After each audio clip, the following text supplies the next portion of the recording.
जैसा कि आपको पता ही है, हमने सामान्य विज्ञान की एक नई सीरीज स्टार्ट किया, तो उसकी ये तीसरी वीडियो है। कल हमारी दूसरी वीडियो अपलोड की गई थी। दूसरी वीडियो में जो टॉपिक्स रह गए हैं वो आज इसमें कवर करूंगा मैं, राइट। चलिए देखते हैं इसमें क्या क्या है। जैसे कि आपको पता है, दूसरी वीडियो में हमने ये मूल राशियों के बारे में बताया था, तो हमने ये दो चीज़ें छोड़ दी थी कि ज्योति तीव्रता, यानी कि इसका नाम है प्रदीपन तीव्रता, और एक पदार्थ की मात्रा। ये बेसिकली होती क्या है, इसके बारे में हम डिस्कस करेंगे पूरी तरह से। और इनको पढ़ने से पहले पूरक राशि बताई थी, उसमें हमने नाम दिया था, एक कोण होता है, एक घन कोण होता है। तो ये क्या चीज़ होती है, इनको समझेंगे। इन दोनों की परिभाषाओं से पहले आपको कोण और घन कोण के बारे में पता होना चाहिए, राइट। चलिएगा, तो सीधे सीधे आते हैं हम। पहले कोण देखिएगा, ये परिभाषाएं लिखी हुई हैं। आप चाहो तो इसका स्क्रीनशॉट लेते रहना, साथ में आपको पूरा सारा कुछ डिस्कस करेंगे हम, राइट। जैसे कि आपको पता है, जैसे मेरे पास में एक इस तरीके से रेखा है, एक दूसरी रेखा में इसी को मिलाते हुए यहाँ पे खींच दूँ, तो इनके बीच में जो झुकाव आएगा वही आपका क्या कहलाता है, एंगल, यानी कि कोण। तो मतलब क्या कि दो रेखाओं के बीच का झुकाव, क्या बोला है मैंने, सिंपल सा लिख भी दिया है कि दो रेखाओं के बीच का क्या होता है, झुकाव। तो झुकाव का मतलब कोई भी एक रेखा इस तरीके से, एक रेखा ऐसे, तो ये इनके बीच का झुकाव हो गया। दो रेखाओं के बीच के झुकाव को हम क्या कहते हैं, कोण कहते हैं, राइट। चलिएगा, देखिए ये यहाँ पे बना हुआ है, राइट। ये चीज़ जैसे एक आर्म है, एक आर्म है, तो इनके बीच का जो झुकाव है वो कोण है, ओके। कभी कभी होता क्या है कि जैसे कि हमारे पास में कोई सर्किल है, ये सर्किल है, और इस सर्किल की कुछ त्रिज्या है, ये रेडियस, ये आर आ गई, राइट। तो हम इस सर्किल की परिधि पर चल रहे हैं और यहाँ तक पहुँचे। यहाँ के बाद में अब ये यहाँ पर त्रिज्या हुई, तो इसके बीच में जो कोण है, इसको बोलेंगे हम समतल कोण। तो समतल कोण का मतलब क्या है, परिभाषा देखो ऊपर लिख दी है मैंने, कि किसी वृत्त के चाप द्वारा उसके केंद्र पर बनाया गया कोण। यानी कि ये देखिएगा, ये मेरे पास में एक सर्किल बना हुआ है, ये देखिएगा, ये सर्किल है, ये गोल। तो इसका ये यहाँ से और यहाँ तक ये क्या है, एक चाप है, ये क्या है, चाप। और ये इस चाप के द्वारा, इसके केंद्र पर जो कोण बन रहा है वो क्या कहलाएगा, आपका समतल कोण। कोई दिक्कत नहीं है, नॉर्मली आप कोण बोल सकते हो, ठीक है। इसमें भी दो रेखाएं दिखाई दे रही हैं, ये झुकाव। तो यहाँ पे दो रेखाओं का नाम क्या दे दिया है, ये आपका यहाँ पे त्रिज्या कहलाएंगी, सिंपल सी बात है, ओके। चलिए, कंपटीशन के लिए क्या इंपॉर्टेंट है, कंपटीशन के लिए इंपॉर्टेंट है कि भैया कोण का फॉर्मूला क्या होता है, चाप बट्टे त्रिज्या, राइट। हम इसको इस तरीके से भी लिख सकते हैं, थीटा बराबर चाप आपका कोई भी ए बी हो सकता है, या ठीक है, और त्रिज्या आर। तो चाप आपका ए बी कैसे, कि ये हम दूरी यदि मैं यहाँ पर ए लिख दूँ और ये यहाँ पर बी लिख दूँ, तो चाप ए बी बन जाएगा, ओके। कभी कभी यहाँ पे मैं एस भी लिख सकता हूँ, ये आपका एस लिख दूंगा, तो ये क्या हो जाएगा, चाप कितना एस हो जाएगा, और त्रिज्या कैसी है, आर, तो एस बट्टे आर हो जाएगा, राइट। लेकिन यहाँ पे याद रखना, कभी कभी क्वेश्चन यहाँ से क्या पूछता है कि कोण का मात्रक बताओ। तो इसका मात्रक, ये कैसी है, मात्रकहीन राशि है। मात्रकहीन राशि क्यों है, क्योंकि ये जो चाप जो होता है, ये भी एक प्रकार की दूरी है, दूरी का मात्रक भी मीटर होता है। त्रिज्या एक प्रकार की दूरी है, इसका मात्रक भी मीटर होता है। तो मीटर से मीटर कट जाता है, तो इसका ना तो कोई विमा होती है, ना ही इसका मात्रक होता है। तो ये इंपॉर्टेंट, ना तो इसकी विमा और ना ही इसका कोई भी मात्रक होता है, ओके। तो ये क्रॉस मान लेना, फॉर्मूला पता चल गया, ठीक है। और एक और चीज़ यहाँ पर काम की बात, कि जब भी कभी एक, जैसे कि आपने देखा होगा, एक रेखा है, उस पर कोण कितने का बनता है, 180 डिग्री का बनता है कोण, राइट। और इसी तरीके से हम इसको पूरा कर दें ऐसे, तो ये कितना हो जाएगा, 180 नीचे, तो टोटल मिला के कितना हो जाएगा, 360 डिग्री हो जाएगा, ठीक है। 180 को कितना बोलते हैं, जैसे कि आपको पता ही है, जैसे ये बन गया 180, तो 180 को हम क्या बोलते हैं, 180 को बोलते हैं हम पाई। ऐसे ही एक नीचे बन जाएगा, नीचे भी एक पाई बन जाएगा। तो एक संपूर्ण सर्किल के लिए, इंपॉर्टेंट बात, एक कंप्लीट सर्किल के लिए जो कोण होता है वो कितना होता है, 360 डिग्री, या बोल सकते हो आप 2 पाई। ये हमेशा याद रखना। तो एक कंप्लीट चक्र के लिए कोण का मान कितना होगा, 360 डिग्री, ओके। चलिए आगे बढ़ते हैं। आगे अब आते हैं घन कोण पर। घन कोण क्या होता है, ये देखिएगा, परिभाषा मैंने यहाँ पर लिखी हुई है, ये देखिए, पढ़ते हैं। क्या है घन कोण, किसी गोलीय पृष्ठ के सूक्ष्म खंड द्वारा पृष्ठ के केंद्र पर बनाए गए कोण को हम क्या कहते हैं, घन कोण कहते हैं। यहाँ पे क्या आया है, एक गोलीय पृष्ठ आया है।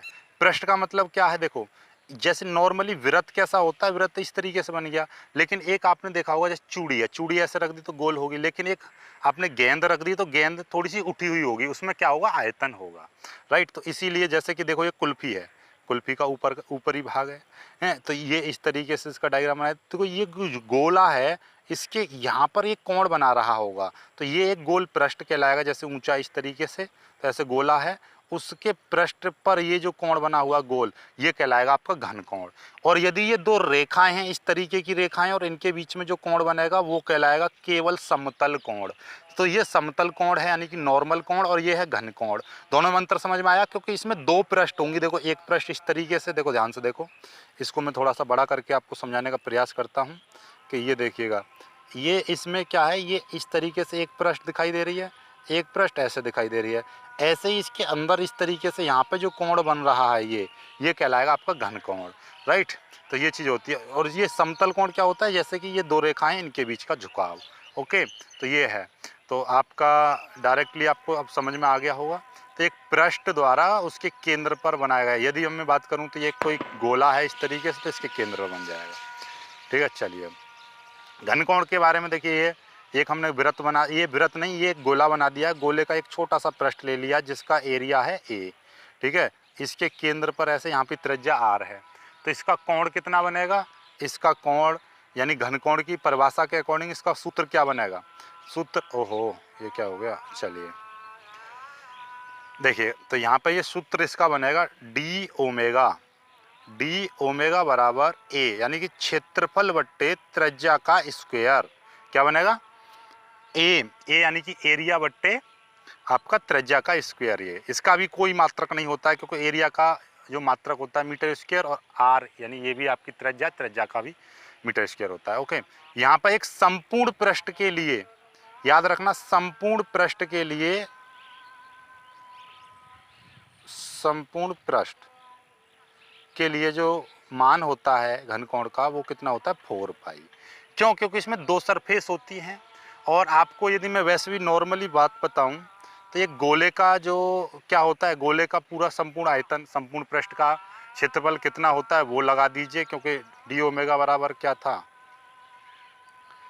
ए बट्टे आर स्क्वायर था। तो गोले के संपूर्ण पृष्ठ का जो क्षेत्रफल होता है कितना होता है, 4 पाई स्क्वायर, इस तरीके से। और नीचे आर स्क्वायर, तो आर स्क्वायर से कट जाएगा आर स्क्वायर, तो कितना बचेगा, 4 पाई बचेगा, राइट। ये चीज़ होती है। चलिए आगे चलते हैं। अब ये चीज़ तो आपको समझ में आ गई। तो हमेशा याद रखना कि एक संपूर्ण पृष्ठ के लिए इसका मान कितना होता है, 4 पाई होता है। जबकि कोण का मान कितना होता है, कोण का संपूर्ण एक वृत्त के लिए कोण का मान 2 पाई, और एक संपूर्ण पृष्ठ के लिए घन कोण का मान 4 पाई होता है। दोनों में थोड़ा सा अंतर है, डिफरेंट है, ये हमेशा याद रखना है आपको। नेक्स्ट आ जाते हैं। ये आ गई आपकी लुमिनस इंटेंसिटी, यानी कि ज्योति तीव्रता। ज्योति तीव्रता की परिभाषा आप ज्योति तीव्रता क्या होती है, ज्योति तीव्रता को परिभाषित करने के लिए मैं क्या करूँगा, ये देखिए, एक मैं बल्ब बना दे रहा हूँ इस तरीके से। ये बल्ब बना दिया मैंने, इससे कुछ प्रकाश निकल रहा है। बल्ब क्या है, जलता हुआ बल्ब, यानी प्रकाश स्रोत की भांति कार्य कर रहा है। तो इससे प्रकाश निकल रहा है। तो मैंने एक छोटा सा एरिया ले लिया, एकांक घन कोण का एरिया ले लिया, जैसे कि मैंने बताई थी ना, यानी कि जो आपको अभी आइसक्रीम वाला दिखाया था, तो उसमें एक छोटा सा एरिया ले लिया मैंने। तो एकांक एरिया से ये कितनी प्रकाश ऊर्जा उत्सर्जित कर रहा है, वो इस बल्ब की क्या कहलाएगी, ज्योति तीव्रता कहलाएगी। यानी किसी प्रकाश स्रोत से एकांक घन कोण में जितनी प्रकाश ऊर्जा उत्सर्जित होती है, अर्थात जितनी प्रकाश ऊर्जा निकलती है, उसी को हम क्या कहते हैं, ज्योति तीव्रता कहते हैं। ओके, तो यहाँ पर परिभाषा भी लिखी हुई है, देखिए क्या लिखा हुआ है, किसी दिशा में किसी प्रकाश स्रोत के एकांक घन कोण में उत्सर्जित, यानी कि निकलने वाली या उत्सर्जित होने वाली ज्योति फ्लक्स, यानी प्रकाश ऊर्जा, आप यहां पे लगा देंगे ना, प्रकाश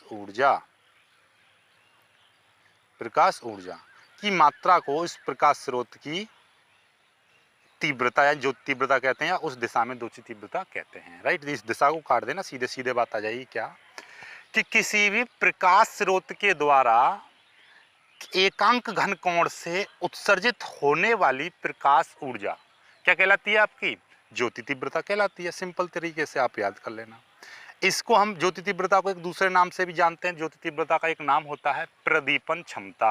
ओके, तो आप इसको प्रदीपन क्षमता के नाम से भी पहचानते हो। जैसे कि हमारे एक बल्ब लगा हुआ है, और बल्ब हमारा क्या दे रहा है, प्रकाश ऊर्जा आपको उत्सर्जित कर रहा है, राइट। तो वो एकांक घन कोण में कितनी प्रकाश ऊर्जा उत्सर्जित कर देगा, वो उसकी क्षमता कहलाएगी क्या, प्रदीपन क्षमता या ज्योति तीव्रता। ओके, चलिएगा, तो इसको हम किससे प्रदर्शित करते हैं, आई से हम इसको प्रदर्शित करते हैं। इसका एक मात्रक भी होता है, आपने देखा होगा, क्या नाम दिया था हमने इसका मात्रक, ज्योति तीव्रता का मात्रक हमने कैंडेला बताया था। ओके, लेकिन हम जैसे इसको जो प्रकाश एनर्जी होती है उसको, उत्सर्जित प्रकाश एनर्जी की जो मात्रा होती है वो ल्यूमेन होती है। तो उसी तरीके से, और हमने क्या बोला है कि एकांक घनकोण से, तो जो भी घनकोण होगा वो नीचे आएगा, तो इसीलिए क्या हो जाएगा, इसका मात्रक ल्यूमेन बट्टे स्टेरेडियन, या इसी को बोलते हैं हम कैंडेला। ओके, तो कैंडेला का मतलब क्या होता है, याद रख लेना कंपटीशन के लिए कि भैया कैंडेला का संबंध किससे होगा, एक कैंडेला बराबर होगा एक ल्यूमेन बट्टे एक स्टेरेडियन, यानी कि एकांक घनकोण से उत्सर्जित होने वाली प्रकाश ऊर्जा क्या कहलाती है आपकी, एक कैंडेला कहलाती है, अर्थात आपका क्या कहलाएगी, यानी कि ज्योति तीव्रता कहलाती है। ओके, चलिए, इसका सूत्र आपको पता चल गया। ठीक है, ये सूत्र का निर्धारण कर दिया कि किसी प्रकाश स्रोत का घनकोण कितना है, डी ओमेगा है या डेल्टा ओमेगा, ज्योति फ्लक्स या ज्योति तीव्रता आपकी डी डेल्टा एफ है, तो आई बराबर इंटेंसिटी डेल्टा एफ बट्टे डेल्टा डब्ल्यू, यानी कि डेल्टा एफ बट्टे डेल्टा डब्ल्यू, या डेल्टा डब्ल्यू नहीं, डेल्टा ओमेगा, ओमेगा बोलेंगे क्योंकि उसको हम याद रखना, ओमेगा, ओमेगा ये ओमेगा है, ओमेगा का मतलब क्या है, घनकोण, राइट, ये चीज़, इसका विमा भी लिख दिया है, ये आपकी यहाँ पर क्या है, विमा, ये जरूर लर्न कर लेना क्योंकि ये बहुत ज़्यादा इंपॉर्टेंट बन जाती है यहाँ से आपके लिए। ml² T⁻³ ओके, ये भी में सूत्र हो गया। और ये फ्लक्स और तीव्रता यानी प्रकाश एनर्जी जो है और ये प्रकाश तीव्रता यानी ये चीज़ है, इनकी दोनों की विमाएँ कैसी होती हैं, समान रहती हैं। ओके, क्यों विमाएँ समान रहती हैं याद रखना, क्योंकि जो ये जो आपका देखिएगा ज्योति फ्लक्स और ज्योति तीव्रता, यहाँ पे लगा दो ज्योति तीव्रता और ज्योति फ्लक्स, या आप बोल सकते हो प्रकाश एनर्जी यानी प्रकाश ऊर्जा और प्रकाश तीव्रता, इनकी जो विमाएँ होती हैं वो समान होती हैं। क्यों होती हैं, क्योंकि देखिएगा मैंने क्या बताया था, ये क्या इसका फॉर्मूला क्या बना था, ऊपर एक बार जाएंगे तो यहाँ पर आपको पता चलेगा इसका फॉर्मूला क्या था, ल्यूमेन प्रति स्टेरेडियन। स्टेरेडियन ये घनकोण का मात्रक होता है और घनकोण की कोई भी विमा नहीं होती है और ना ही आपकी कोण की कोई विमा होती है, इसलिए नीचे वाली कोई विमा नहीं होगी, जो इसकी विमा होगी वही इसकी विमा होगी, और कैंडेला यानी कि ज्योति तीव्रता। ओके, चलिए आगे। अब आते हैं आपका एक नई चीज थी पदार्थ की मात्रा, इसमें बहुत ज़्यादा गड़बड़ रहती है।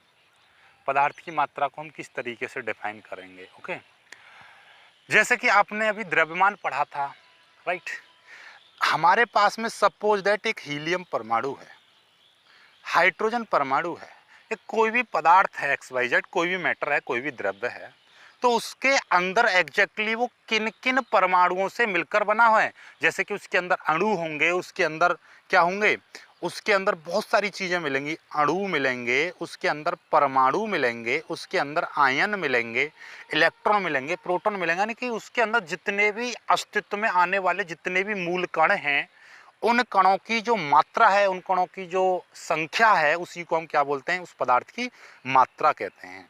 तो किसी पदार्थ में उपस्थित मौलिक अस्तित्व कणों की संख्या, ये क्या बोला है, मौलिक अस्तित्व कणों की संख्या, यानी कि जो पदार्थ जिन कणों से मिलकर बना है, जैसे कि हाइड्रोजन परमाणु, उसके अंदर 2 हाइड्रोजन एटम होंगे, उनके अंदर परमाणु होंगे, उन सभी की जो संख्या होगी, यानी कि जो उसके अंदर मॉलिक्यूल्स कितने पाए जा रहे हैं, उसके अंदर जो एटम्स हैं, उसके एटम के भी अंदर मॉलिक्यूल कितने, उस मात्रा को हम बोलते हैं इस पदार्थ की मात्रा। और इसको हम किससे प्रदर्शित करते हैं, एन से हम प्रदर्शित कर देते हैं, और इसका मात्रक मोल होता है। हम इसको किस में मापते हैं, मोल में, क्योंकि ये अत्यंत सूक्ष्म, यानी कि बहुत ज़्यादा इनका द्रव्यमान कैसा होता है, अत्यंत सूक्ष्म रहता है, इसलिए हम इसको किससे प्रदर्शित करते हैं, यानी कि आपका मोल से। ओके, तो चलिएगा, ये बहुत सूक्ष्म द्रव्यमान होता है, यानी सूक्ष्म उसका मात्रा रहती है, इसलिए हम, और इसके बारे में देखिएगा यहाँ पर लिख दिया है, किसी नमूने या प्रणाली के पदार्थ की मात्रा यानी कि एन एक भौतिक मात्रा है जो उसमें उपस्थित या उसमें स्थित मौलिक अस्तित्व कणों की संख्या के अनुपात में होती है। कुल मिला के बात ये क्या है कि ये भौतिक मात्रा होती है और ये उसमें उपस्थित मौलिक अस्तित्व कणों की संख्या को प्रदर्शित करती है। मौलिक अस्तित्व कण यानी कि अणु, परमाणु, आयन, इलेक्ट्रॉन, या कोई और कण भी हो सकता है, कोई भी हो सकते हैं, इलेक्ट्रॉन, प्रोटॉन, न्यूट्रॉन, यानी जो एक्स वाई जेड जिनसे परमाणु मिलकर बना है, किसी भी द्रव्य अर्थात किसी भी पदार्थ की जो रचना होती है उसके अंदर जो मॉलिक्यूल्स पाए जाते हैं उन सभी को हम बोलेगा यहाँ पर, ठीक है। और किसी, देखिए यहाँ पे लिखा हुआ है पदार्थ की मात्रा कभी कभी रासायनिक मात्रा या गलत रूप में मोल की संख्या भी कहा जाता है।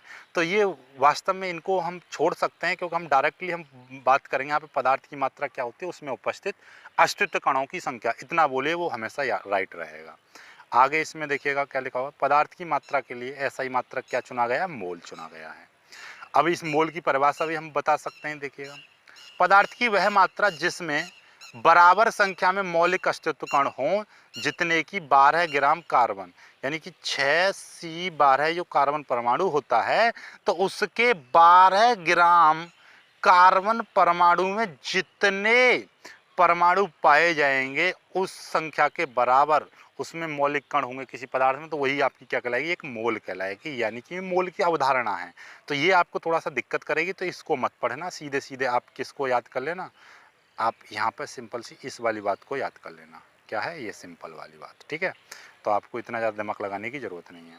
लेकिन मैं फिर से एक बार इसको पढ़ दे रहा हूँ, पदार्थ की वह मात्रा जिसमें बराबर संख्या में मौलिक अस्तित्व कण हों, जितने की 12 ग्राम कार्बन में होते हैं वह संख्या क्या कहलाती है, अवोगाद्रो संख्या कहलाती है, जिसका मान कितना होता है 6.223 भी बोल सकते हैं, 6.22 गुणा 10⁻23, ठीक है। तो ये 6.22 बोलिएगा, इतना लिख दिए, 6.022 गुणा 10⁻23 मोल इनवर्स, यानी कि ये अवोगाद्रो संख्या की जो परिकल्पना है, तो इसको ही बोलते हैं मोल की परिकल्पना। लेकिन पदार्थ की मात्रा को मारक गोली यार, आप ऊपर वाली याद करना, ओके। तो आज की वीडियो में इतना ही करते हैं, फिर ज़्यादा बड़ा हो जाता है वीडियो, ठीक है।